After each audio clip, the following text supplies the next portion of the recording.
De la sélection des objets à la transaction finale avec les acheteurs de l'émission de France 2, Télé Loisirs vous fait découvrir les dessous d'une vente, du début à son terme.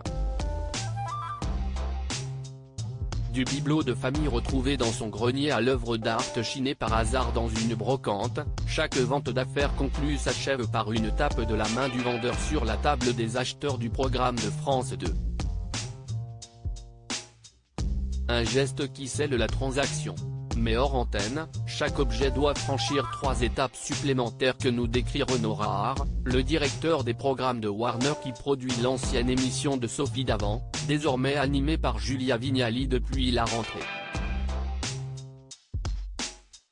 Affaire conclue, comment se passe la sélection des objets ?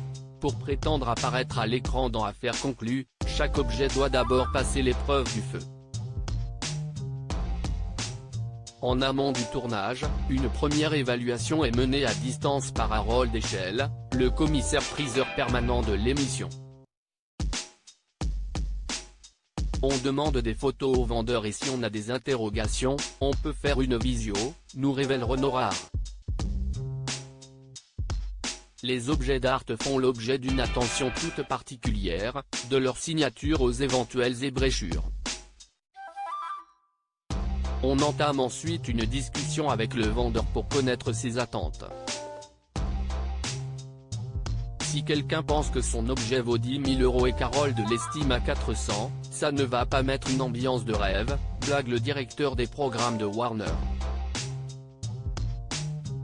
Acheminé par transporteur aux frais de la production et stocké dans un hangar, les pièces sélectionnées sont présentées aux 3 commissaires-priseurs de l'émission, le jour du tournage, avant qu'elles soient filmées.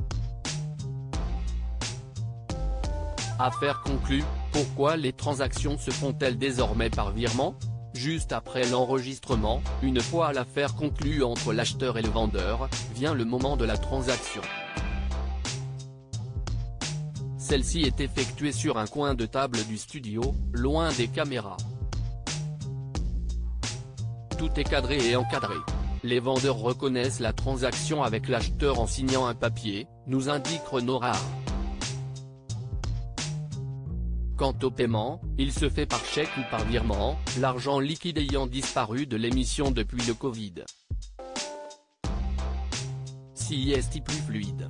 Ça évite aux marchands de venir avec leur argent et aux équipes d'avoir du cash par précaution, explique-t-on du côté de la production.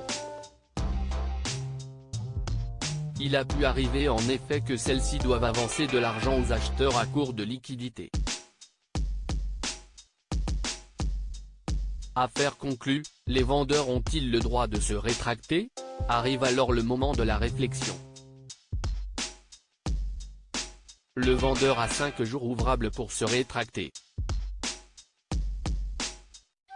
Si est une liberté importante qu'on leur accorde car il y a quand même du stress entre l'expertise et la vente. Si en rentrant à la maison, la famille du vendeur estime qu'il s'est fait avoir, il faut qu'il puisse se rétracter.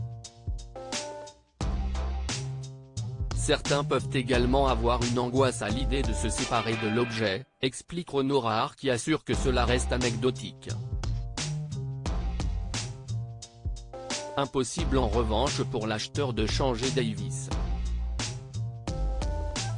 Une fois ce délai écoulé, l'objet est finalement livré chez son nouveau propriétaire qui, ultime demande de la production, doit attendre 18 mois s'il souhaite l'envoyer dans une salle de vente gérée par l'un des commissaires-priseurs de l'émission, pour éviter un éventuel conflit d'intérêts.